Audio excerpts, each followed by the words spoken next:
Bonjour les coquets et les coquettes, j'espère que vous allez bien. On se retrouve pour le bilan make-up, les tops et les flops.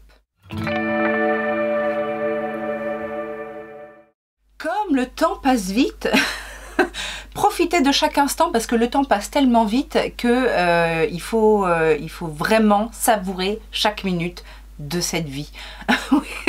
On commence bien pour ce bilan make-up du mois de septembre.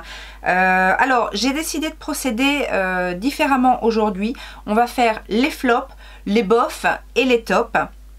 Et j'ai pensé à un autre concept, donc normalement le mois prochain vous aurez un nouveau format de vidéo pour ce bilan make-up. Je n'en dis pas plus, je vous laisse la surprise, bien évidemment, on se retrouve le mois prochain pour ce nouveau format. Pour ceux qui débarquent, moi c'est Laetitia la coquette, n'hésitez pas à me rejoindre sur mes réseaux sociaux que sont Facebook et Instagram et à vous balader, si vous débarquez, à vous balader sur ma chaîne YouTube, il y a pas mal de vidéos, donc je pense que vous pouvez trouver votre bonheur.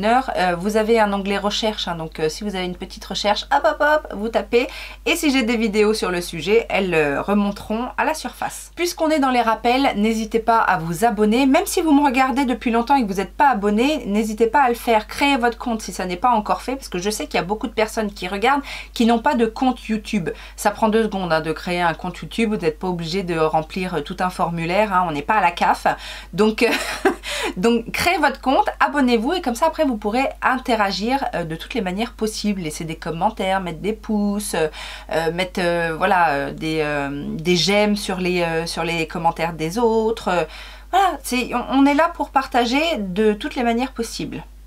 Alors, j'arrête mon blabla parce que les bilans make-up en général ça dure toujours une plombe. Je vais essayer d'être un petit peu plus concise, surtout qu'en plus je vous ai fait pas mal de crash tests et il y a beaucoup de produits qui ont été présentés en crash test et dont les avis n'ont pas changé. Donc c'est parti, on commence avec les flops. Alors, les flops ou les produits qu'on va oublier parce que voilà, ils n'ont pas fait sensation. Je vais commencer avec cette base de chez XX Revolution, c'était la Kombucha Spritz. Alors, c'est une base qui, dans l'idée, aurait pu me plaire énormément puisque c'est une base hydratante, hein, légèrement aqueuse, lumineuse. Alors, il y a effectivement des petites nacres à l'intérieur. Elle est très agréable, hein, mais j'ai pas compris en fait le système parce que c'est un spray, comme vous pouvez le voir, mais c'est un spray, c'est pas un spray en fait où on va vaporiser sur le visage parce que sinon ça vous crache un petit peu à la gueule. C'est un spray, alors oui c'est marrant parce que ça change un petit peu, mais parce que si, oui, ça envoie, ça splash pas, ça envoie un gros jet. Donc, alors, en soi, la base n'est pas mauvaise. Je m'attendais à une odeur, parce que kombucha, il me semble que c'est un fruit. Donc je m'attendais à une odeur un petit peu plus fruitée. C'est une odeur fraîche, mais c'est pas, voilà, c'est pas une base que je vais vous recommander plus que ça. On va rester chez Révolution et dans la gamme Planète Révolution, j'avais acheté ce crayon à tout petit prix, hein, parce que couleur orange, parce que crayon multi-usage, mais techniquement c'est pas... il marque pas dans la muqueuse, il est pas, la couleur même en soi est pas, c'est pas un beau orange, c'est un orange jaunâtre comme ça. Non, j'ai pas, il m'a pas fait forte impression non plus. J'avais reçu en cadeau quand j'avais acheté la collection Mariposa de Melt, j'avais reçu en cadeau des petits rouges à lèvres comme ça. Ce sont des rouges à lèvres mat. Alors je les mets dans à passer parce que déjà d'une ce sont que des nudes et peu importe la couleur que je prenais, j'avais l'impression de mettre toujours la même couleur. Donc ça c'est une première chose. Oui les nudes c'est bien, mais à un moment donné, et même à un moment donné je me suis dit c'est pas possible, je chope toujours le même parce qu'en plus, alors je sais pas si les grands formats sont différents, mais toutes les pastilles derrière sont les mêmes. Ou alors je ne vois pas trop la différence, mais en même temps je voyais pas trop la différence dans les teintes des rouges à lèvres, hein. Donc allez, il y en a un vraiment très clair et un autre un petit peu plus foncé, mais entre les deux il se passe rien. Et puis je les ai pas trouvés super agréables, ils sont, vous savez, un petit peu secs pour des rouges à lèvres mat. Ils sont un peu secs, vous savez, ça accroche un petit peu. Donc voilà, vu les prix pratiqués par Melt, j'irai pas investir dans des rouges à lèvres par rapport à ça. Après ils étaient effectivement jolis, ils tenaient relativement bien, mais sans plus. Je passe aussi mon tour pour ce blush de chez Yves Rocher. Je m'étais laissée influencer par Aurel Makeup Fun qui a beaucoup aimé ce blush. Alors déjà, une fois sur deux, j'ai le packaging qui me reste dans les mains et ça, ça m'énerve un petit peu. On en reparle du prix pratiqué par Yves Rocher pour les produits make-up maintenant, enfin même les produits soins. Donc ça déjà je vous l'avais dit, en termes de packaging je trouve pas ça terrible vu les prix qu'ils pratiquent. Et le problème avec ce blush en fait, c'est vrai que la teinte Capucine était très jolie, c'est un petit rose pêche comme ça. Non franchement la teinte était sympa, sauf que j'étais obligée alors d'une d'y aller avec un pinceau très dense, type ça, comme ça, très... voilà. Et que je suis obligée de faire ça déjà une première fois pour avoir un peu de produit. Et après, il faut que je vienne... Alors, c'est pas le blush que j'ai mis aujourd'hui, hein, mais bon, je peux en rajouter un petit peu. En même temps, le problème c'est la pigmentation, c'est-à-dire que pour avoir un semblant de couleur sur le visage, il faut que j'y aille 4, 5, 6 fois. Donc non, c'est pas possible pour moi. Pour moi en tout cas. Si vous aimez les choses très subtiles et puis qu'un tout petit peu de blush vous suffit, vous pouvez y aller. Mais moi ça a été un petit peu galère à utiliser. Et le dernier produit que je ne recommande pas forcément, non pas que ça a été une catastrophe à l'utilisation, mais moi j'ai pas trouvé mon intérêt, c'est les petits quads comme ça de la marque One Size. J'avais acheté un coffret, alors déjà j'ai pas eu la couleur que j'avais demandé, mais en plus c'est pas terrible. Il n'y a pas de contraste dans les mats et même dans les lumineux. C'est exactement la même texture. Moi, j'aurais préféré éventuellement dans cette composition-là, ok pour les mats, mais au niveau des lumineux, j'aurais voulu un métallique et un autre plus pailleté en transparent. Là, c'est deux métalliques classiques sans grand intérêt. Et les mats, parce que du coup, j'ai fait 2 ou 3 looks, je ne sais plus, 3 looks, je crois. Bon, en même temps, un quad en tourne en rond, mais j'ai voulu faire un smoky, parce qu'avec un fard foncé comme ça, et ça c'est pas super bien travaillé sur la paupière, c'est pas... Donc non, déjà pour la composition du quad, et puis pour la qualité, j'ai pas trouvé que c'était exceptionnel. On va maintenant passer dans la catégorie des blops, c'est-à-dire c'est des produits soit... J'en attendais beaucoup et du coup j'étais un petit peu déçue, soit voilà c'est bien mais ça restera pas dans les annales, n'est-ce pas? On va commencer par ce rouge à lèvres de chez Zoeva, rouge à lèvres liquide mat en fait. Alors on m'avait dit ils sont super secs et tout, moi j'ai pas trouvé qu'ils étaient très secs.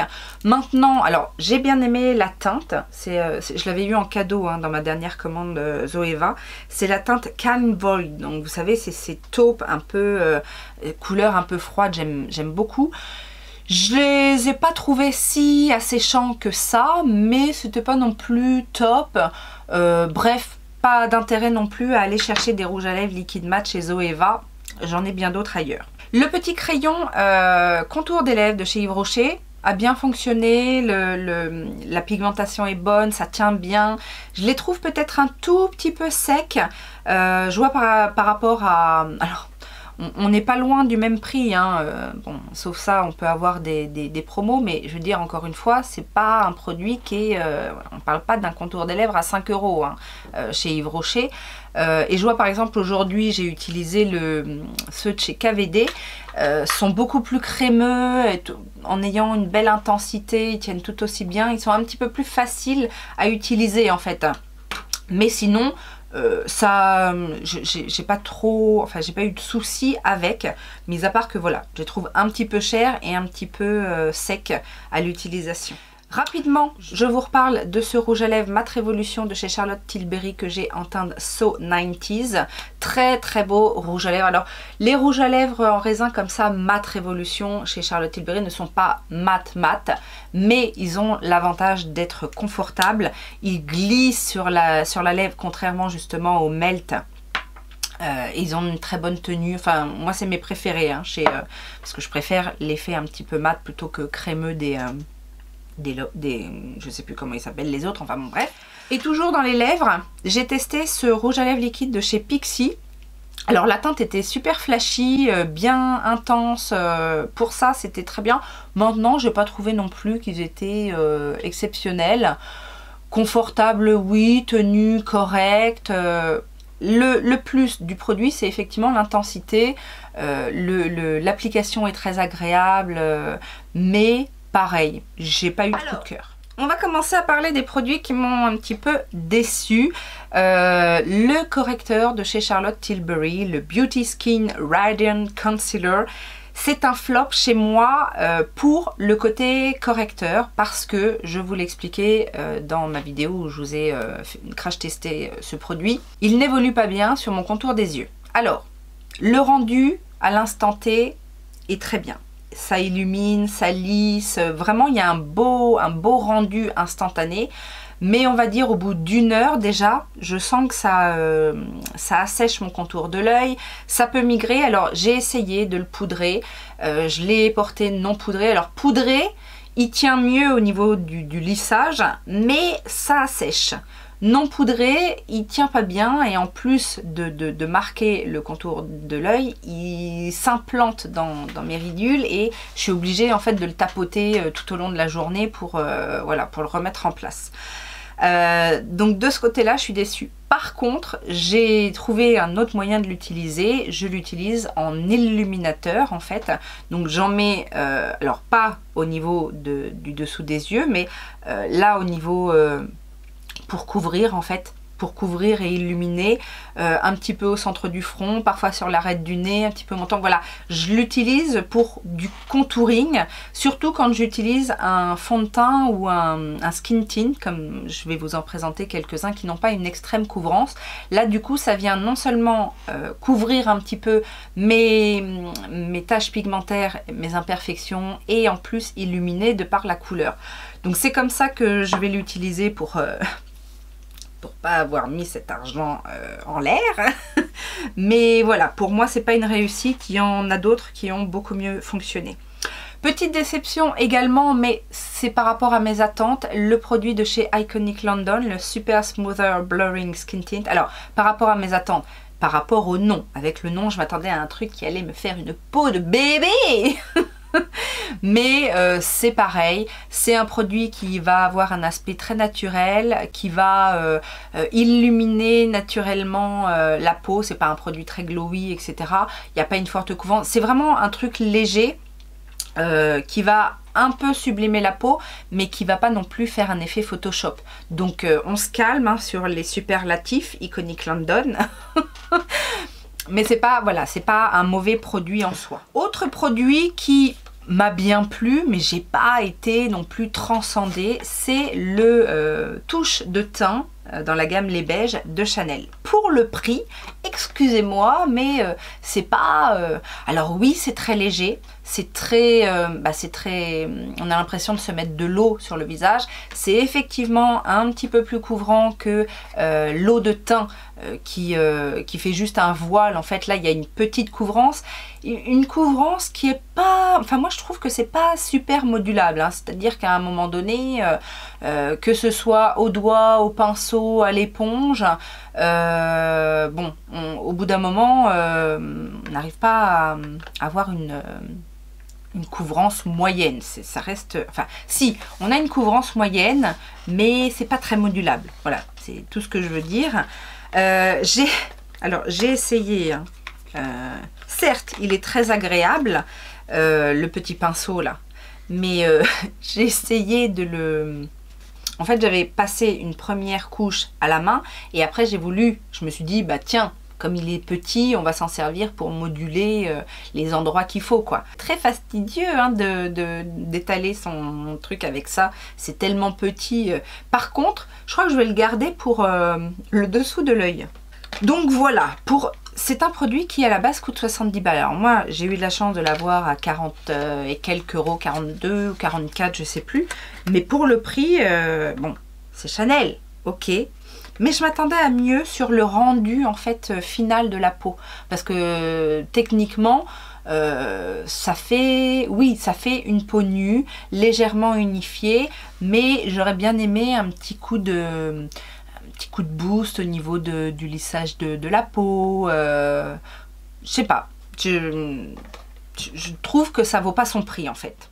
Alors un produit qui vaut quand même bien son prix, ça n'a pas été un top parce que je lui reproche certaines petites choses. Il s'agit du fond de teint de chez Shiglam, le Skin Influencer Full Coverage Foundation Balm. Ok. Je l'ai, donc il est vendu. Alors je rétablis la vérité, il n'est pas vendu comme un dupe du Good Apple. C'est les gens qui ont décidé de dire que c'était un dupe du Good Apple parce que c'est un fond de teint en baume. J'ai testé ce baume de différentes manières, en application à l'éponge pour avoir une belle couvrance, en application étirée au pinceau pour avoir une couvrance plus légère, au doigt aussi pour bien faire fondre la matière. Je l'ai bien évidemment testé en comparaison directe, donc un côté Good Apple, un côté Skin Influencer. À l'application, je dirais qu'on arrive à avoir à peu près le même résultat, c'est-à-dire que fonction de l'outil que vous utilisez, vous allez avoir un produit qui peut soit s'étirer et avoir quelque chose de très léger, soit se construire au niveau de la couvrance, et on peut avoir une très forte couvrance avec ce produit, comme on peut avoir une très forte couvrance avec le Good Apple. La différence que j'ai notée, c'est au niveau du rendu sur la peau, parce que le Good Apple, sur moi en tout cas, sèche. C'est-à-dire que je l'applique, il sèche et il se matifie légèrement. Celui-ci reste baume, c'est-à-dire que ça reste un petit peu luisant sur ma peau. Et si je ne le poudre pas, il a tendance un petit peu à bouger. Alors que le Good Apple, je ne le poudre pas. J'ai pas besoin de le poudrer. Je peux, si je veux le matifier encore plus, mais une fois qu'il est bien étalé et qu'il s'est posé sur la peau, j'ai pas besoin de le poudrer et il est semi-mat. Alors que ça reste quand même luisant. Par contre, poudrer, j'ai envie de dire c'est un peu kiff-kiff. Le rendu en fin de journée est quand même moins joli qu'avec le Good Apple et la texture est quand même plus fine avec le Good Apple. C'est-à-dire que même pour une forte couvrance, j'ai moins besoin de mettre du Good Apple que celui-ci. Celui-ci, j'ai vraiment besoin d'en mettre pas mal et de poudrer et pour que tout tienne bien. Mais rappelons-le, c'est un petit prix, ça coûte, je sais plus, 7 € et quelques. Avec les codes, on arrive à l'avoir même moins cher. Donc, voilà, c'est un beau produit. Dupe, à peu près. L'highlighter de chez Lee aurait pu être un top si je m'étais pas plantée dans la teinte. Cela dit, c'est pas dit qu'un jour je ne commande pas une autre teinte.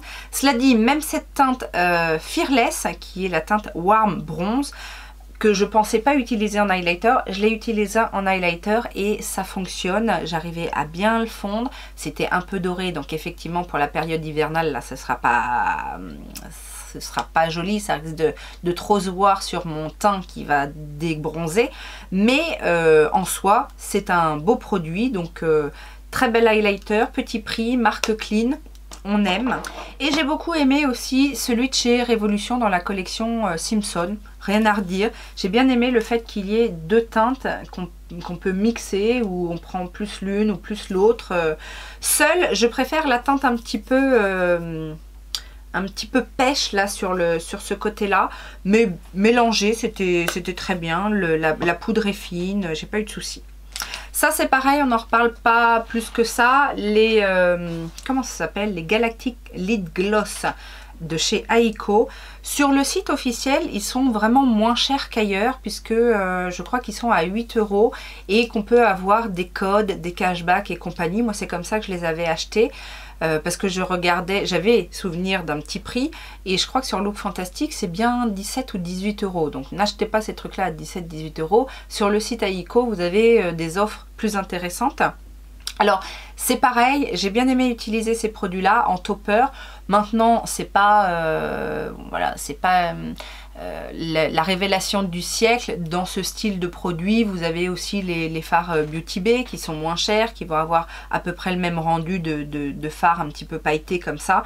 Chez Beauty Bay en plus vous en avez qui sont un peu plus opaques, donc vous pouvez les utiliser seuls. Il y a plein d'autres marques voilà, qui proposent ça, donc c'est pour ça que ça n'est que dans les... Alors c'est pas Blob, c'est les ça va quoi.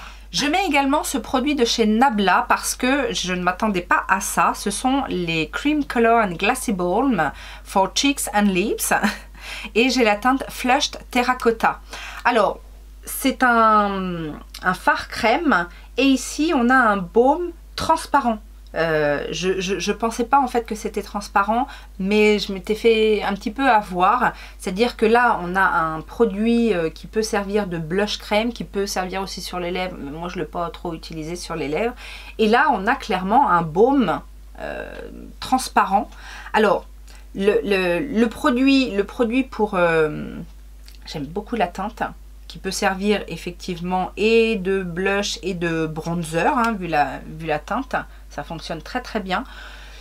C'est léger, mais bon, ça se travaille bien, c'est pas mal. Le baume transparent en soi, c'est pas mal dans le sens où si vous voulez un effet glass skin très très très léger, ça peut vous plaire. C'est pas un baume qui va être trop collant sur la peau, donc vous savez des fois on a des trucs comme ça, mais ça colle, on le sent. Là on le sent pas trop, mais par contre en termes d'effet visuel, moi j'ai pas vu grand chose. Ou alors peut-être sur les peaux très sèches qui voilà, qui n'ont pas du tout de glow, ça va peut-être être bien parce que ça va venir un petit peu donner un aspect émollient du baume et du coup donner un petit mais pour quelqu'un qui a naturellement un petit glow, alors pour les peaux grasses, les peaux mixtes, etc., j'ai envie de vous dire, ça fera pas plus que votre excès de sébum naturel. Donc voilà, c'est une petite déception par rapport à ça. Le bronzer Sigma, bien, mais encore une fois sans plus. Alors oui, ils se font bien, oui, il tient bien, mais rappelons-le, c'est un produit qui coûte une trentaine d'euros et j'aurais aimé un côté un peu lissant, j'aurais aimé, voilà, alors pour le coup c'est un bronzer classique de chez Classique. Cette poudre, j'essaye, hein. J'essaye de l'aimer, j'essaye de lui trouver un intérêt, mais je n'y arrive pas. Surtout le visage, je vous ai dit, ça n'est pas une poudre lumineuse en soi. La poudre illuminatrice, oui, elle illumine parce qu'elle est blanche en fait. Et j'ai bien fait le test. Au pinceau, j'arrive pas à voir ce que ça fait. Par contre, c'est vrai qu'à la houppette ou avec une éponge, et si j'en mets par pression, ça va lisser un petit peu le teint. Mais alors, pour le coup, c'est là que ça blanchit plus. Moi, je dirais ça blanchit, hein. C'est pas une poudre illuminatrice dans le sens où ça va raviver le glow de la peau naturelle. C'est une poudre illuminatrice par blanchiment. Je l'ai testé également sur le dessous des yeux, au pinceau, à la houppette. Alors c'est vrai, encore une fois, ça illumine parce que ça éclaircit. Ça marque pas trop. Par contre, je l'ai testé, petit nota bene pour Karine de la chaîne Karine Mesboop. J'ai testé donc le concealer poudré avec ça. Bon, ça n'arrange pas les problèmes que j'ai avec le correcteur, mais en tout cas la poudre ne plombe pas le dessous des yeux, donc c'est un bon point. Maintenant, encore une fois, je vais continuer à l'utiliser, mais je peux pas vous la recommander, c'est pas non. Pareil, je vais pas trop vous recommander cette palette de teint de L'Étoile Cosmétique, tout simplement parce que elle est pas facile. Les teintes sont intenses, c'est très pigmenté. Alors c'est justement ce que j'ai utilisé aujourd'hui pour mon teint. Blush, bronzer, highlighter, c'est très beau, hein. Mais attention parce que je vois le blush, je l'ai utilisé avec un pinceau comme ça très fluffy, en effleurant et vraiment en balayant sur la joue, et je suis même revenue avec mon gros pinceau pour bien fondre parce que je pense que c'est un petit peu trop pigmenté et trop trop pigmenté. Donc oui, si vous aimez les choses intenses et que vous manipulez bien les poudres pigmentées et que voilà, vous avez suffisamment de connaissances sur les pinceaux pour avoir quelque chose d'adapté, non si vous voulez quelque chose de naturel et que vous voulez pas vous prendre la tête à estomper pendant un quart d'heure votre blush parce que vous en avez trop mis. Voilà, tout simplement. Et on va parler des palettes. Alors je mets à contre-cœur les palettes de chez Odent Eye, les deux que j'ai testées. Alors il m'en reste encore une autre de la collection, mais la Hummingbird et la Giant Wolves. Pourquoi je les mets dans les ça passe? Parce que j'ai beaucoup aimé les looks que j'ai fait avec. Les color stories sont vraiment magnifiques, c'est bien pigmenté, ça se travaille très bien. Donc là on a la Hummingbird. Dans l'ensemble c'est comme j'aime, mais j'ai été un tout petit peu déçue du travail des lumineux. Alors on arrive à avoir un super rendu, principalement en application au doigt et en y revenant. Et je les ai pas trouvés faciles d'utilisation au pinceau par rapport à d'autres palettes que je connais de la marque. Et il fallait vraiment insister, même au doigt, je trouve. Donc là on a la Giant Wolves. Mais les looks que j'ai fait étaient très beaux. Hein. Franchement, j'ai pas. C'est pour ça que c'est pas des flops. Hein. C'est juste que j'aurais aimé qu'elles soient dans les tops. Voilà. Celle-ci, je m'y attendais parce que c'était pas déjà à la base, c'était pas un coup de cœur. Alors, la nouvelle palette dont je vous ai fait une revue, hein, si vous ne l'avez pas vue, je vous la mets ici. C'est une palette qui aurait pu être beaucoup mieux placée dans mon top parce que dans l'ensemble, même si c'est pas une palette, enfin une color story extraordinaire, c'est des fois j'ai des surprises avec Anastasia.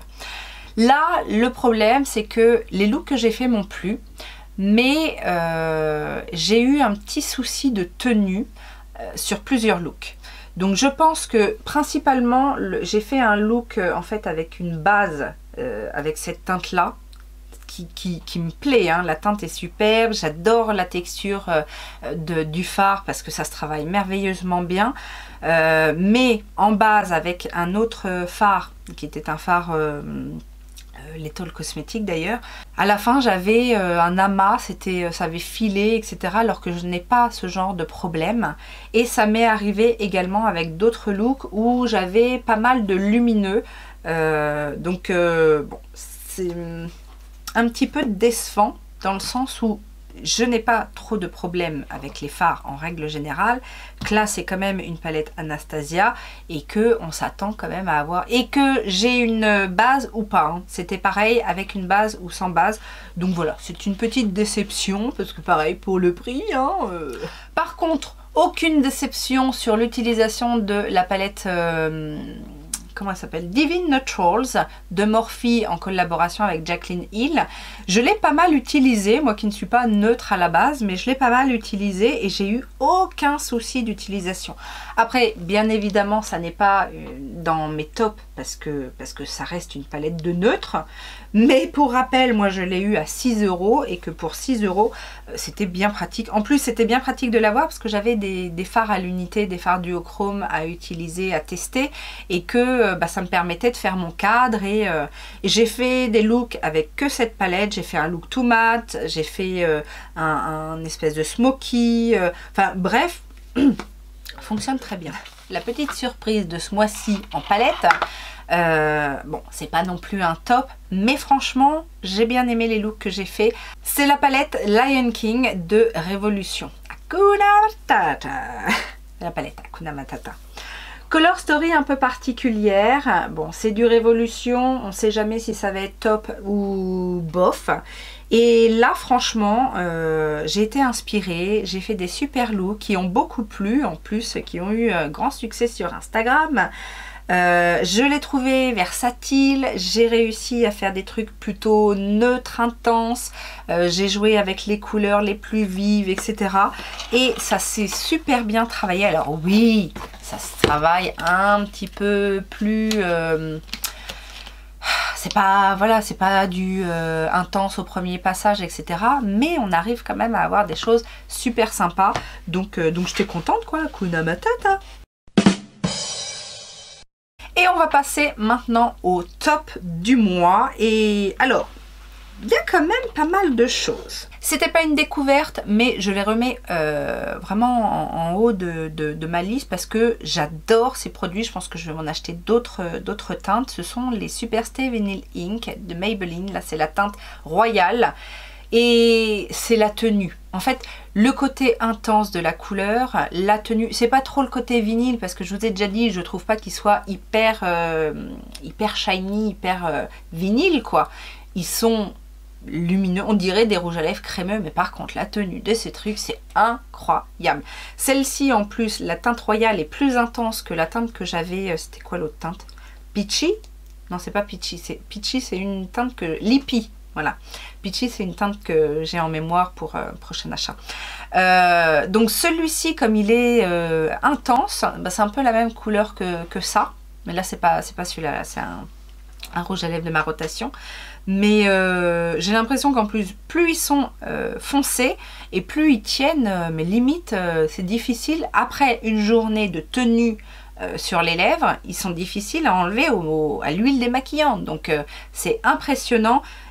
Si vous cherchez vraiment un produit, alors c'est pas complètement sans transfert, mais ça va.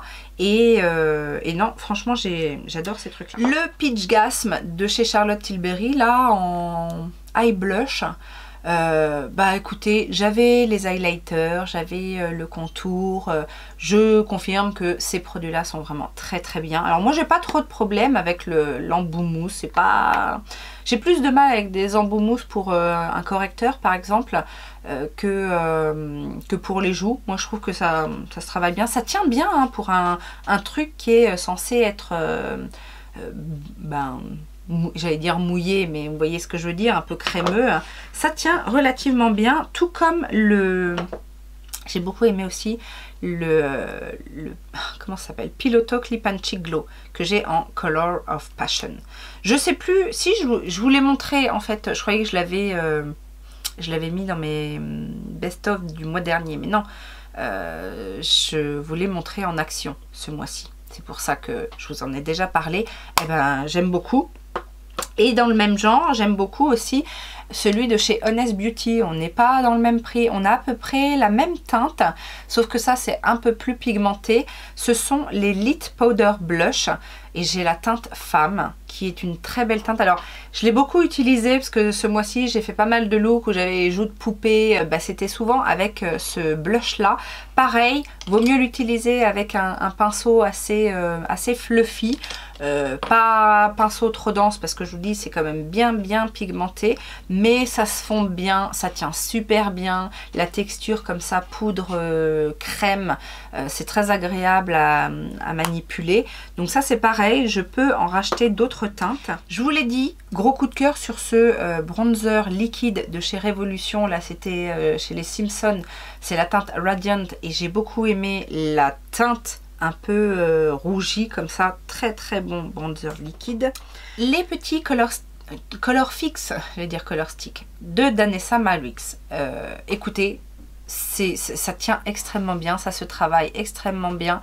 J'ai fait un look smoky noir avec ça sur la paupière, c'était magnifique. Je trouve que ça tient extrêmement bien.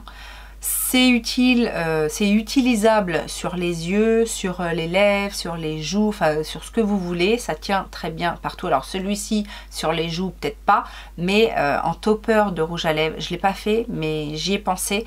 Rouge à lèvres noir, j'ai failli quand j'ai fait le smoky noir, je me suis dit je vais mettre un rouge à lèvres noir avec ça par dessus pour... Puis après je me suis dit non, c'était quand même une journée pour bosser, donc on y va mollo. Mais très bien, pareil j'en rachèterai certainement d'autres teintes. En poudre libre, pour matifier, pour lisser, pour le dessous des yeux, pour tout ce que vous voulez, la Easy Bake Loose Baking and Setting Powder en teinte Cherry Blossom Cake, très belle poudre.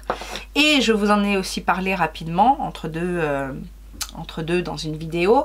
La poudre de chez Jeffree Star, mais la lumineuse, parce que j'avais déjà testé la mat, que j'aimais beaucoup. Et celle-ci est lumineuse, j'ai pris la teinte Natural, qui est une teinte un petit peu légèrement rosée. Là, on est sur une poudre lumineuse. Là, on est sur une poudre avec des nacres. Donc, si vous n'aimez pas ça, alors ce n'est pas des paillettes. Encore une fois, hein, c'est la guerre aux paillettes. Mais la guerre aux paillettes, quand c'est des nacres, enfin, je sais pas, j'ai entendu dire qu'il y avait des paillettes dans le correcteur Charlotte Tilbury. Je dois pas avoir les mêmes yeux que tout le monde, hein, parce que je vois pas des paillettes partout. Mais en même temps, je suis pas... voilà. Ce sont des belles nacres. C'est une jolie poudre fine. Alors par contre, vous pouvez peut-être, si vous n'aimez pas les odeurs, vous pouvez peut-être être incommodé par l'odeur, qui est une petite odeur de... je sais pas, de barbe à papa. Alors, c'est pas une odeur trop forte, mais il y a une petite odeur qui ne reste pas en plus sur une poudre, ça reste pas, mais voilà, si vous n'aimez pas du tout ni les paillettes ni les odeurs, c'est pas pour vous. Je ne reviens pas non plus sur ce produit de chez Tom Ford que je déteste aimer autant. Parce que Tom Ford ça coûte un bras. Je l'ai beaucoup utilisé. Alors c'était une seconde main, certes. Mais quand je l'ai eue, elle n'était pas trop... là, je suis déjà un peu creusée. À toutes les sauces. En highlighter, en topper. Alors, de plus en plus, le plus foncé, ça se voit quand j'essaye de le travailler en bronzer. Sauf qu'en général, je mets un blush foncé par-dessus. Donc, au final, on ne le voit plus. Mais pour un make-up, no make-up, pas mal. Et alors pareil, une palette pour le teint que j'ai beaucoup utilisée et que j'ai bien aimée. Alors je la mets dans mes tops parce que toutes les poudres sont magnifiques. Elles se fondent hyper bien. C'est pas la palette du siècle, mais en même temps, j'ai envie de vous dire, c'est tellement passe-partout et pour tellement de monde. C'est la palette de Vive Cosmétiques. Donc vous avez bronzer, 2 blushs, un highlighter. Les poudres sont fines, les couleurs sont jolies. Ça peut être un blush ou un bronzer hein, un petit peu plus rouge que l'autre. Non, franchement, et puis l'objet est aussi très classe, faut l'avouer. Donc voilà, je suis contente. Je suis contente de ce produit-là. Au niveau du teint, alors...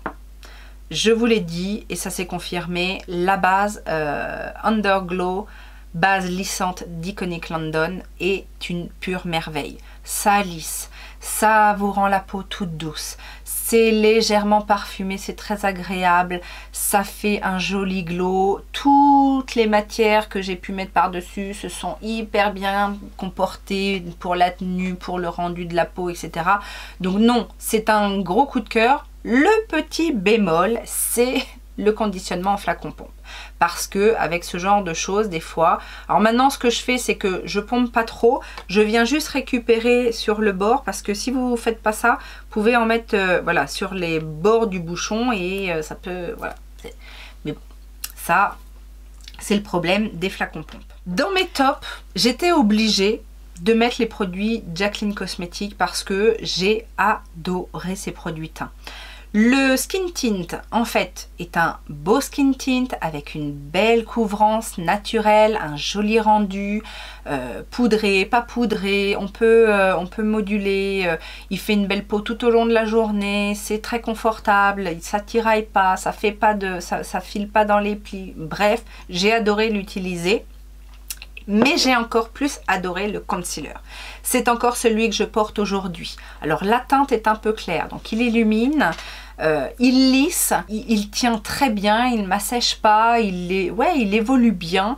Je peux le poudrer, je peux le laisser non poudré. Il a un rendu très naturel.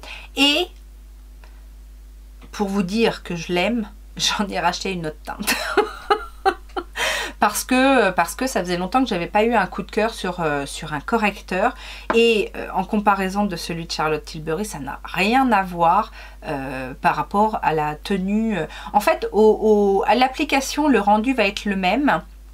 Le Jaclyn Hill va peut-être être un tout petit peu plus mat, alors que le Charlotte Tilbury va avoir un effet un petit peu plus lumineux.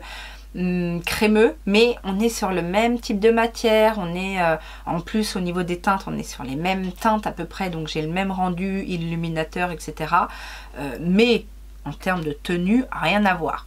Donc je vous dis, j'en ai acheté une teinte un tout petit peu plus foncée pour être un petit peu plus raccord au ton sur ton, mais ça a été un vrai coup de cœur.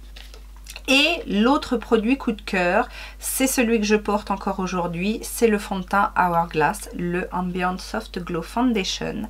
Alors, c'est le fond de teint que j'ai utilisé quand je voulais une bonne couvrance, parce qu'il se module, il a un aspect... Alors, par contre, j'ai pas compris le soft glow.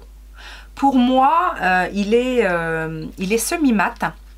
Quand je l'utilise à l'éponge, j'ai une meilleure couvrance, on va dire, mais je peux avoir au tout début un effet un peu sec. C'est pour ça que je préfère l'appliquer comme j'ai fait aujourd'hui, en fait au pinceau, et éventuellement venir construire les zones où je veux un petit peu plus de couvrance, parce que à l'éponge, donc quand je mets trop de matière, je peux avoir un effet sec au moment où je l'applique.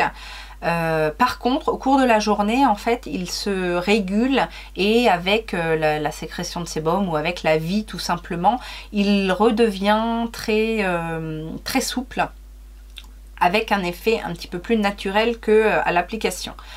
Le plus de ce fond de teint, je trouve que c'est la finesse du produit, on ne le sent pas, et la tenue. Il a une excellente tenue. Le rendu que j'ai là, 1 heure après l'application, c'est le rendu que j'ai en fin de journée. Donc c'est un coup de cœur, effectivement. Pour rappel, moi je l'ai en teinte 6.5.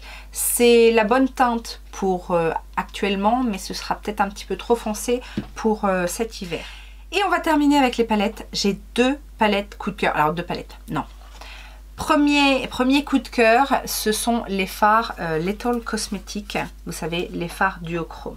Très très beaux, j'ai fait des super looks avec, ils sont super fins, il y a un vrai effet duochrome. Alors sauf peut-être pour le vert là, mais bon, je l'ai utilisé en fait pour faire des smokies, c'est plus un métallique qu'un duochrome, mais il est très beau.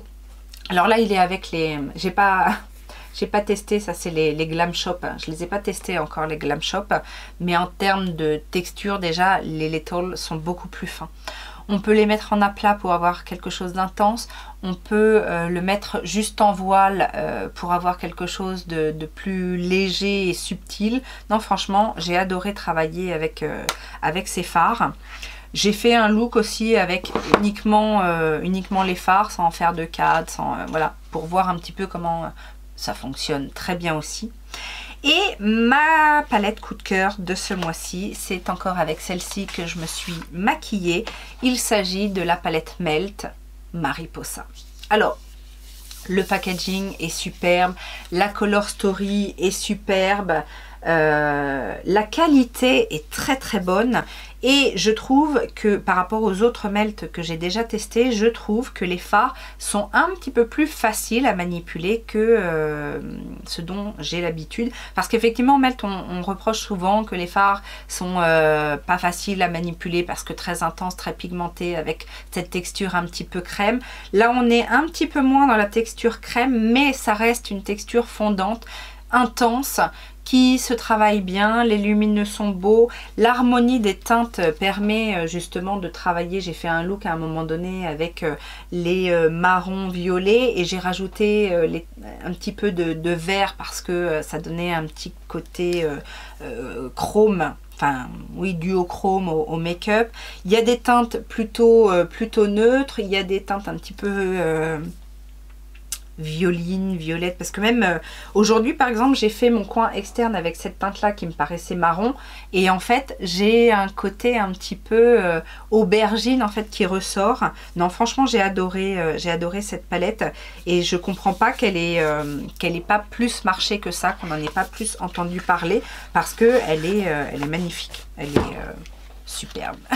Voilà donc ce bilan make-up du mois de septembre. J'espère que ça vous a plu. N'hésitez pas à me dire si vous avez des avis concernant des produits dont j'ai parlé, que ce soit des produits que j'aime ou que j'aime pas. Dites-moi vous ce que vous en pensez. Et puis j'attends vos commentaires avec impatience. On n'oublie pas les petits pouces en l'air, on s'abonne encore une fois si ça n'est pas encore fait. Et en attendant une prochaine vidéo, je vous souhaite plein de bonnes choses et je vous fais plein de gros bisous. Ciao, ciao!